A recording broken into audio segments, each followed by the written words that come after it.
il est lancé à partir du sol, il monte et il redescend au sol. Voilà le parcours même de la prière.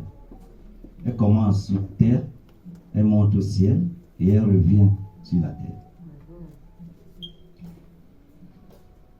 Il y a 2 semaines, je pense, ou 3 semaines, il y a eu un sujet dans ce sens. Mais c'était dans le sens de l'encouragement. Si on vous encourage à faire quelque chose que vous ne comprenez pas, les encouragements vont diminuer. Le zèle sera moindre.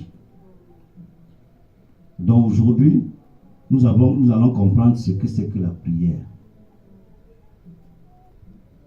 Parce que tout ce que vous ne comprenez pas ne vous appartient pas.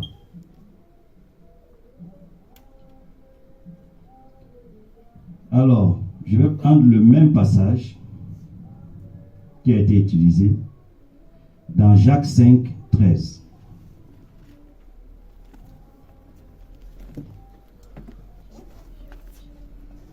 Quelqu'un parmi vous est-il dans la souffrance qu'il prie? Je vais vous poser une question. Est-ce que nous devons seulement prier quand nous sommes dans la souffrance?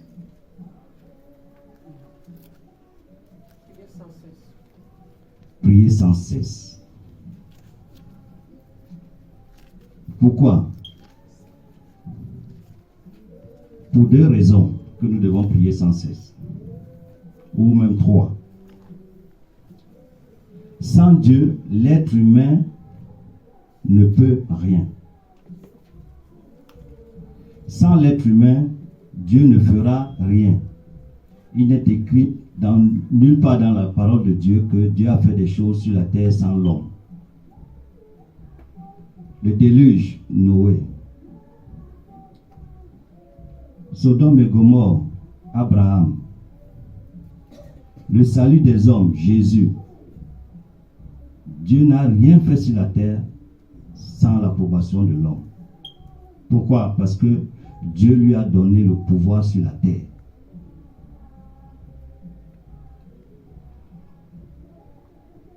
Et qu'est-ce qui fait en sorte que ce pouvoir-là, nous ayons?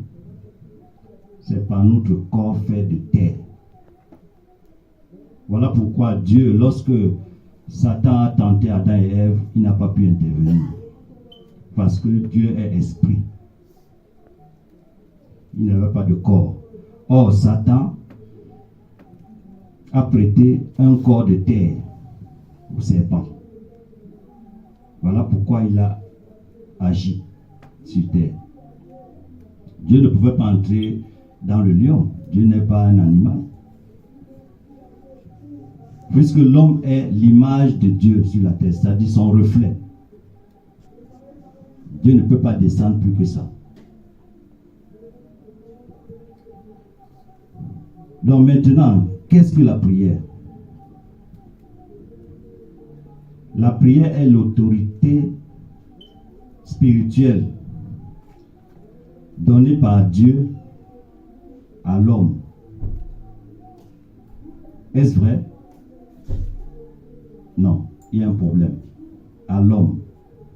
L'homme, c'est spirituel, donc il ne pourra pas agir. À l'être humain. Humain veut dire qu'il a un corps de terre. Vous voyez la différence? Lorsqu'on dit l'homme, c'est la personne spirituelle. L'être humain, c'est le spirituel et le physique. Or, sur cette terre, seul le corps, un esprit possédant un corps, a le droit d'agir. Voilà pourquoi notre corps est la partie de notre être qui est le plus sollicité.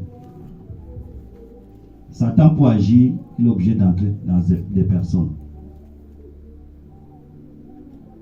C'est très bien à comprendre parce que si on ne comprend pas, on ne sait pas pourquoi on prie.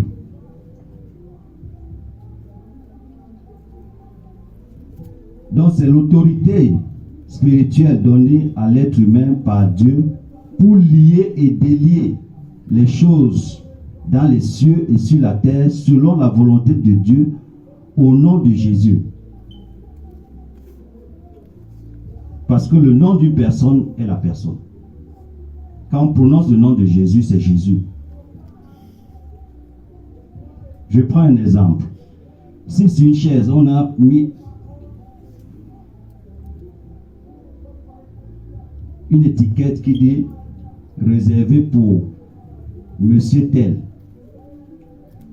est-ce que quelqu'un peut s'asseoir dessus? Non. Alors que c'est juste un papier. Deuxième définition que je peux donner de la prière. La prière est une licence spirituelle donnée à l'être humain par Dieu pour pétitionner. La pétition ici, le croyant est l'ayant droit. En tant qu'enfant de Dieu, tu as droit.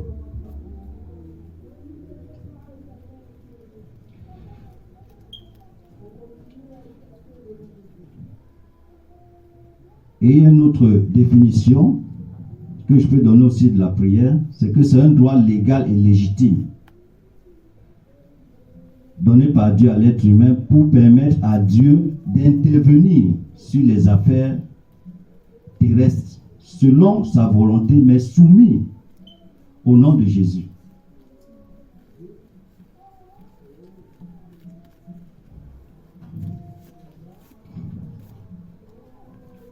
Maintenant, est-ce que toutes les prières sont exaucées? Exaucer, c'est un gros mot. Hein? Exaucer ne veut que dire satisfaire une demande. Toutes les prières sont exaucées.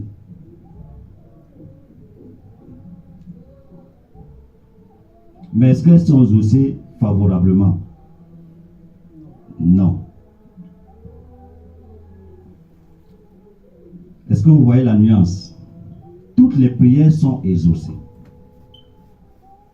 Toute parole prononcée va toujours revenir accomplir son but.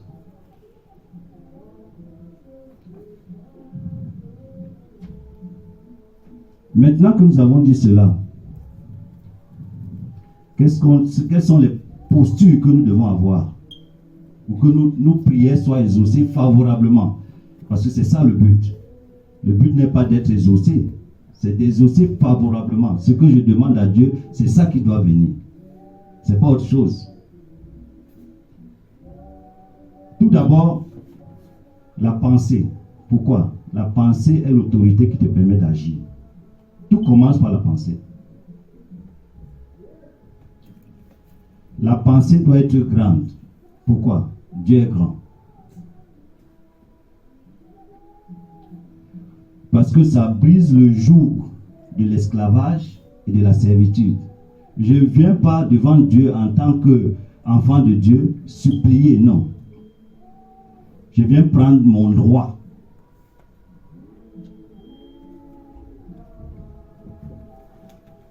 Deuxièmement, la foi. La foi doit être ferme. Et cette foi doit être ancrée dans la parole de Dieu. Parce qu'il y a les foi, il y a plusieurs foi. Il y en a qui pensent que Satan est puissant. Plus que Dieu. Donc ils demandent plus à Satan qu'à Dieu. Il y a des sataniques, ça existe. On ne doit pas l'ignorer.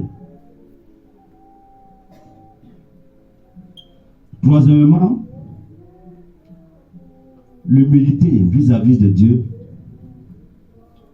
et l'obéissance. Quatrièmement, la requête.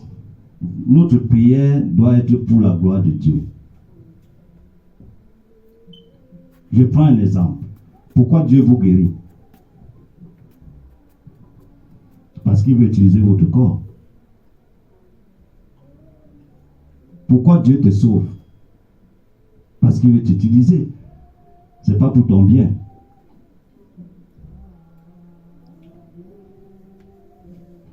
Cinquièmement, la posture intérieure doit être gratifiante et louange à l'égard de Dieu. Quand je demande quelque chose à Dieu,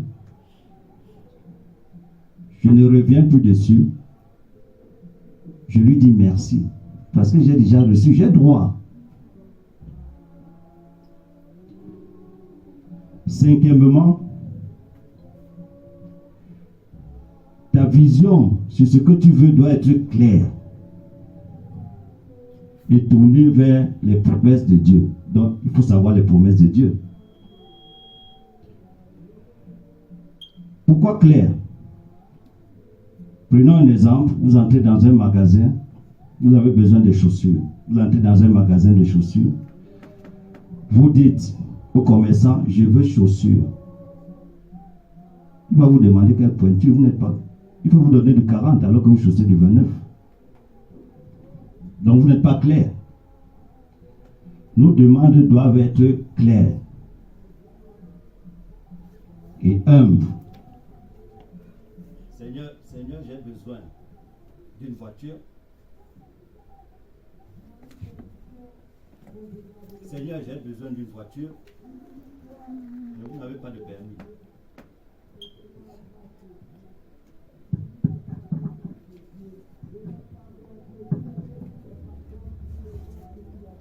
Vous priez à Dieu.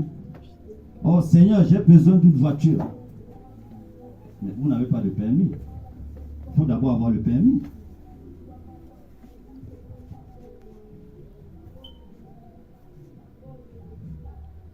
Septièmement, il faut importuner Dieu. Il faut insister.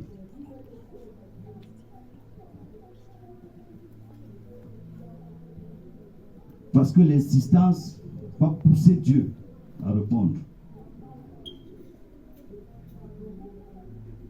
Il faut crier à Dieu.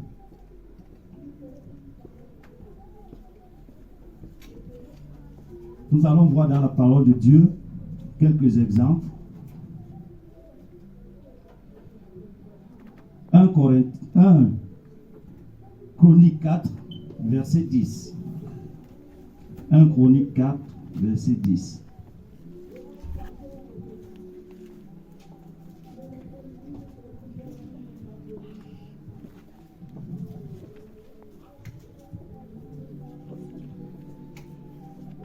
Jabez invoqua le Dieu d'Israël en disant, si tu me bénis et que tu étends mes limites, si ta main est avec moi et si tu me préserves du malheur, en sorte que je ne sois pas dans la souffrance. Et Dieu accorda ce qu'il avait demandé. Dieu l'a exaucé favorablement.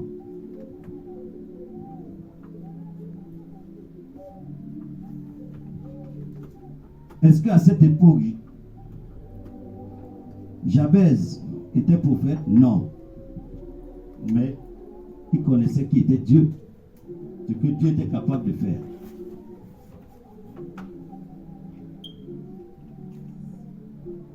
Tout simplement, je vais vous dire, même si vous n'exercez pas un ministère, vous avez le même Saint-Esprit que le pasteur. Vous avez le même Saint-Esprit que l'évangéliste. Vous avez le même Saint-Esprit que l'apôtre. Donc ne laissez pas vous distraire du fait que ceux qui exercent les ministères sont les seuls à pouvoir prier et être exaucés favorablement.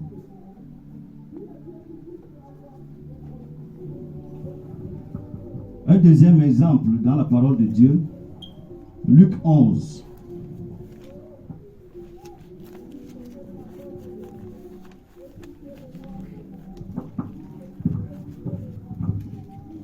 Luc 11, versets 5 à 8.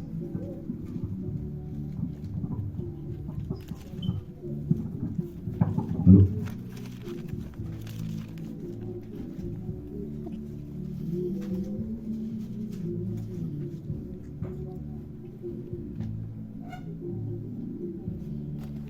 Il leur dit encore, si l'un de vous a un ami et qu'il aille le trouver au milieu de la nuit pour lui dire, ami, prête-moi 3 pains. Car un de mes amis est arrivé de voyage chez moi et je n'ai rien à lui offrir. Et si à l'intérieur de la maison, cet ami lui répond, ne m'importune pas, la porte est déjà fermée, mes enfants et moi sommes au lit. Je ne puis me lever pour te donner des pains. Je vous le dis, même s'il ne se levait pas pour les lui donner parce que c'est son ami, il se lèverait à cause de son importunité et lui donnera tout ce dont il a besoin. Ça veut dire quoi? Persévérer dans la prière. Jusqu'à ce que Dieu réponde. Vous êtes son enfant. Nous qui sommes parents, lorsque votre enfant va au frigo pour prendre du moins de yaourt et qu'il ne trouve pas, qu'est-ce qu'il fait? Il demande aux parents, non?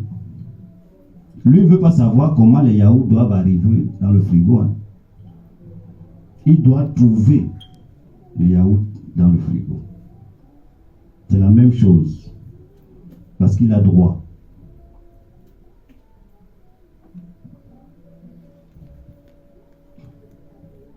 Nous allons passer au 3e exemple, qui est dans Marc 5.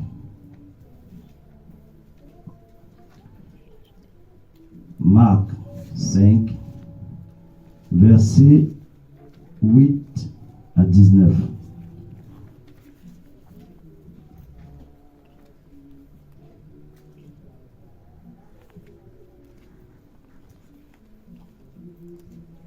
Bon, je ne vais pas commencer au verset 1 parce que le temps nous est imparti. Il s'agit d'un démoniaque qu'on a trouvé dans les sépulcres.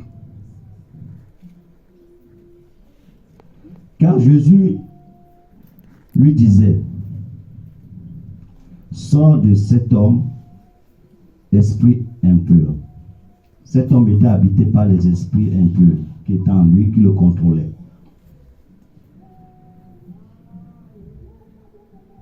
Et il lui demanda, quel est ton nom? L'esprit impur lui dit, Légion,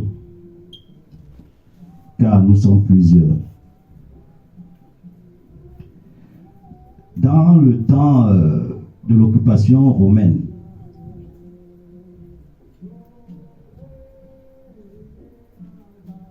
ils avaient une troupe d'armée qu'on appelait la Légion. La Légion, qu'est-ce que ça veut dire? Ça regroupait 600 soldats. Donc, le démoniaque avait 600 démons en lui. Vous imaginez?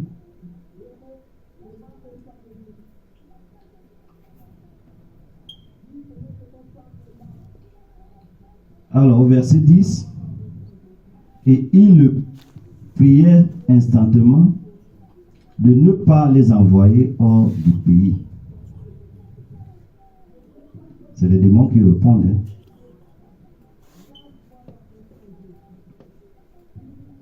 Il y a là, vers la montagne, un grand troupeau de pourceaux qui paisait. Et les démons le prièrent. Oh, scandale. Les démons prient, disant, envoie-nous dans ces pourceaux afin que nous entrions en eux. Les démons ont fait une demande. Qu'est-ce que Jésus dit? Il le leur permit. Oula, Jésus a exaucé les démons. C'est écrit, hein. Si eux, ils prient et qu'ils sont exaucés, toi, quand tu pries, pourquoi tu penses que tu n'es pas exaucé?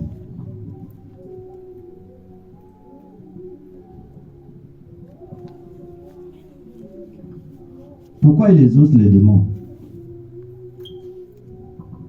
Parce que c'est lui qui les a créés.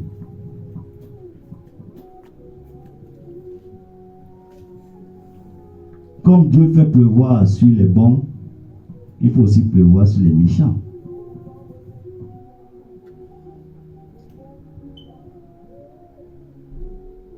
Mais pourquoi Jésus leur a-t-il permis? Regardez là où ils ont demandé pour aller. Hein. Leur destination, c'était quoi? Les pourceaux. À cette époque, les Israélites ne mangent pas de porc.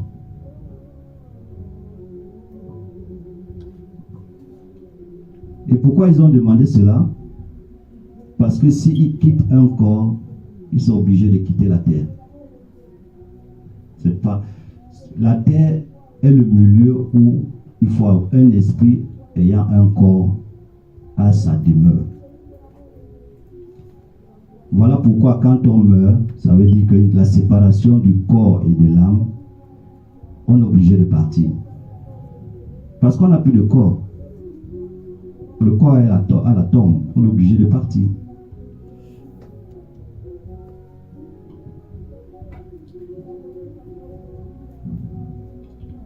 Nous continuons.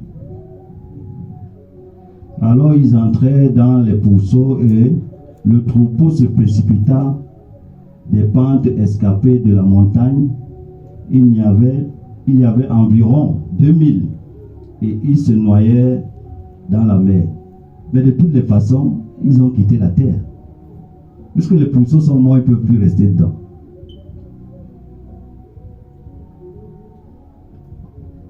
Jésus les a exaucés, mais est-ce que c'est favorable? Non, ce n'est pas favorable, puisque la fin est que les pourceaux sont morts, et ils sont obligés, ils ont quitté la terre. Ils ont quitté finalement la terre. Donc la volonté de Dieu est la finalité. Regardons maintenant ceux qui ont perdu les porcs. Ceux qui les faisaient paître s'enfuirent et répandirent la nouvelle dans la ville et dans les campagnes. Les gens allaient voir ce qui était arrivé. Ils vinrent alors auprès de Jésus et ils virent le démoniaque, celui qui avait eu la légion, assis, vêtu et dans son bon sens. Et ils furent saisis de frayeur. Selon la pensée de Dieu, comment est-ce que vous pouvez identifier ce scénario, interpréter ce scénario? Vous voyez quelqu'un qui a été démonisé et que Jésus guérit et qui est dans son bon sens, vous allez être joyeux ou pas? Est-ce que c'est ce que ces gens-là ont vu? Non. Ils ont pensé plus à leur pourceau, donc aux finances.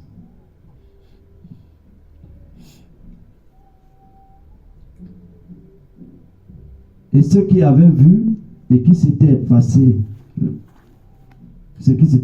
leur racontaient ce qui s'était arrivé au démoniaque et au pourceau. Alors ils se mirent à supplier Jésus de quitter leur territoire. C'est une prière. Mais est-ce qu'ils seront exaucés? Si on va plus loin, oui, Jésus est parti.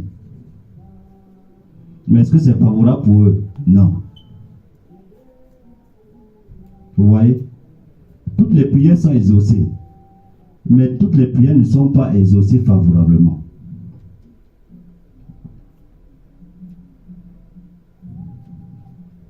Au verset 18, comme Jésus montait dans la barque, celui qui avait été démoniaque lui demanda la permission de rester avec lui. Regardez donc, ça c'est sa prière. Jésus ne lui permit pas Mais il lui dit, va dans ta maison vers les siens et raconte-leur tout ce que le Seigneur t'a fait et comment il a eu pitié de toi. Ce qu'il a demandé a été exaucé ou pas? Oui, mais selon la volonté de Dieu. Donc, est-ce que Dieu a abandonné ce territoire? Non. Il a laissé un évangéliste. Voilà la volonté de Dieu pour ce territoire.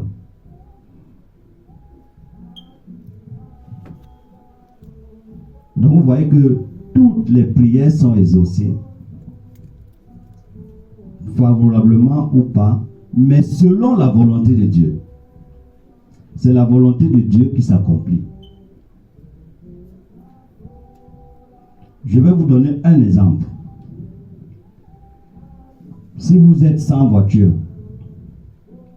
et que votre lieu de travail est très éloigné et que les conditions pour y arriver est peut-être très très difficile, vous demandez à Dieu de voir ce problème et que vous habitez un immeuble de peut-être 4-5 étages et que Dieu touche les cœurs de tous les habitants de l'immeuble qui sont véhiculés, qui viennent toquer à votre porte, que tu as quelque chose à faire. Tu vas au travail, je peux t'amener. Dieu a exaucé ta prière ou pas? Il a exaucé. Mais on est souvent têtu, on veut notre propre voiture. Et après, ça nous cause beaucoup de problèmes. Il y a l'assurance à payer. Pourtant, ton salaire ne peut pas. Vous voyez, des fois on oriente Dieu et on se met dans les problèmes, on dit que non, la prière n'a pas été exaucée.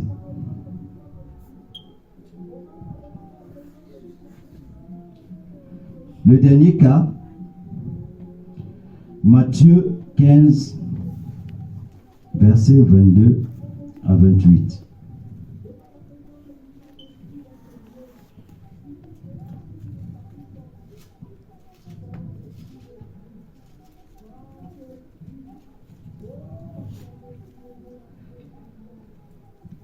Et voici une femme cananéenne, donc pas israélite.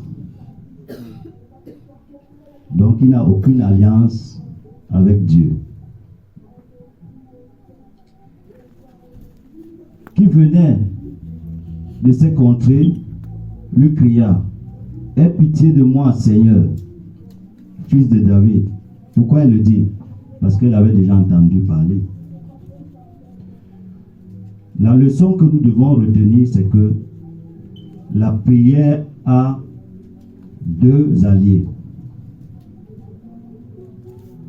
Jamais il ne faut les dissocier. Jamais. Jamais, jamais, jamais. La foi et l'espérance. Si on prie sans avoir la foi ni l'espérance, la prière serait exaucée, mais pas favorablement. Parce qu'on n'y croit pas.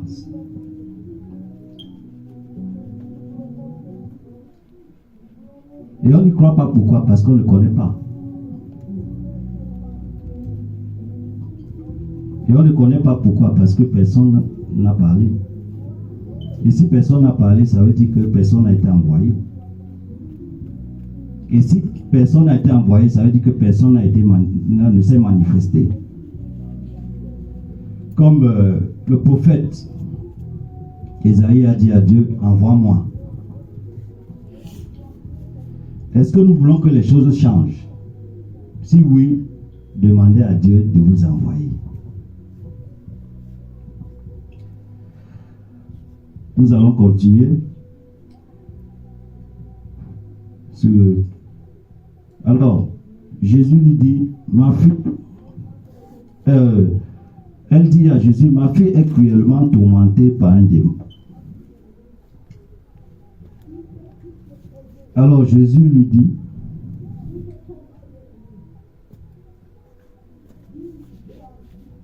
au verset 23, il dit, il ne lui répondit pas un mot. Et ses disciples s'approchèrent et lui dirent avec insistance, renvoie-la car elle crie derrière nous. Vous voyez, elle a persisté, la persévérance dans ce qu'elle voulait. Mais pourtant, elle est cananéenne, elle n'est pas israélite. Il répondit, je n'ai été envoyé qu'aux brebis perdues de la maison d'Israël. Elle n'en fait pas partie. Elle ne fait pas partie de la maison d'Israël puisqu'elle est cananéenne. Mais elle vint se prosterner devant lui, disant, Seigneur, elle insiste toujours, hein, Seigneur, secours-moi. Il répondit, il n'est pas bien de prendre le pain des enfants et de les jeter aux petits chiens. Voilà comment les Cananéens étaient appelés à cette époque-là, les chiens. Elle continue toujours. Oui, Seigneur, dit-elle, mais les petits chiens mangent les miettes qui tombent de la table de leur maître. Waouh! C'est quelle foi! Même si je ne mange pas le pain, les miettes ont les mêmes ingrédients que le pain.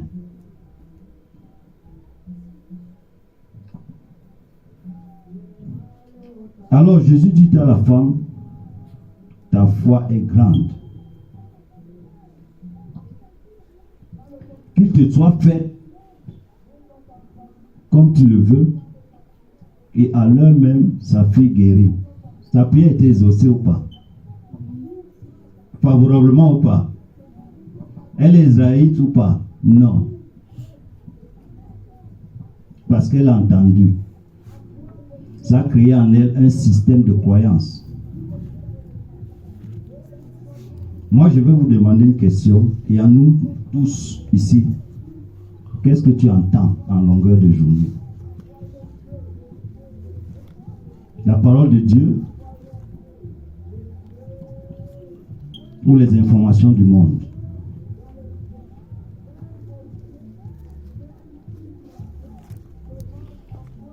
Donc, qu'est-ce que nous retenons de la prière?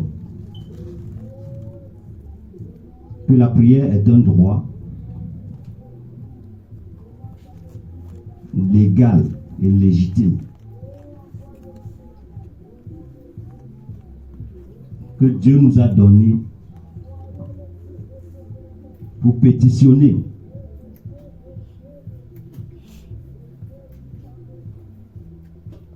Prenons la salle d'une audience où vous êtes l'accusé.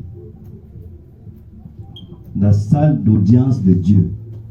Vous avez l'avocat. Qui est votre avocat?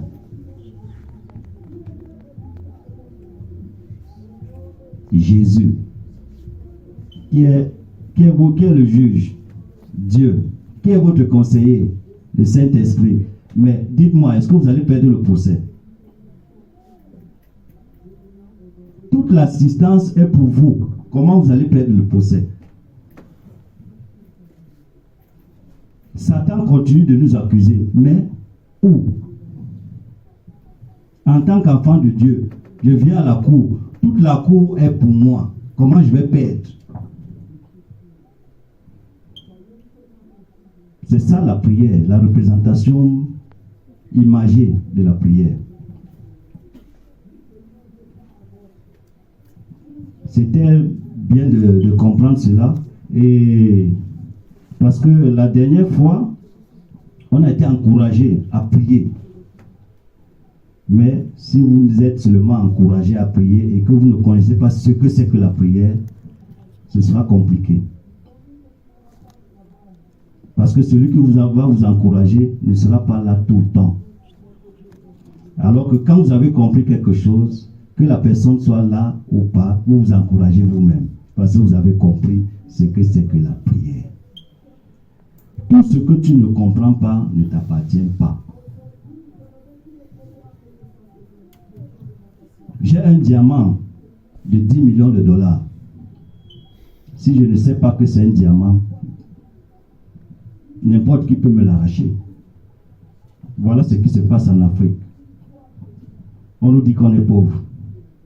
Pourtant, on a le diamant au sous-sol, sous les pieds. On a l'or sous les pieds. On a le pétrole sous les pieds. Ils viennent prendre ça. Parce qu'on n'a pas compris. Vous voyez? Le Saint-Esprit enseigne sur tout. Ne croyez pas qu'il enseigne seulement des choses du ciel. Même les choses terrestres. Nous sommes sur la terre, nous ne sommes pas au ciel. Et j'ai souvent tendance à dire que l'Église a un mauvais agenda. Il nous enseigne à aller au ciel alors qu'on vient du ciel. Dieu veut que Dieu vous a donné un corps pour que vous fassiez les choses sur terre. Mais faites les choses sur terre. Pour sa gloire surtout. Mais l'Église, c'est quoi? Voilà le problème. Parce que si tu ne sais pas ce que c'est que l'Église, tu ne vas pas aller à l'Église. L'Église, c'est le corps de Christ. Pourquoi? Parce que Jésus est assis à la droite de Dieu. Mais Christ est où? Sur terre. Et pour que Christ agisse sur terre, il a besoin d'un corps. De vous, de moi, de tous ceux qui croient en Jésus-Christ.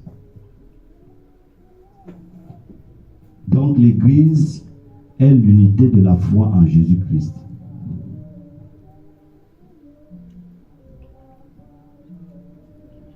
Tous ces détails sont trop importants parce que dans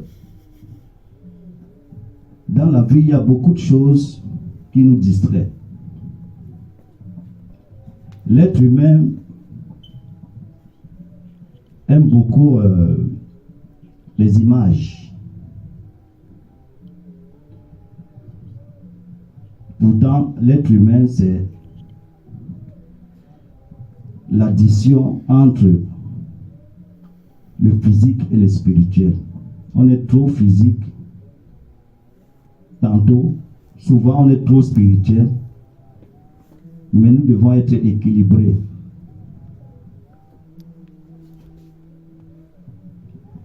C'est l'équilibre. Tu ne peux pas faire des choses plus que ce que Jésus a fait. Parce que souvent on a tendance à vouloir faire plus que Dieu.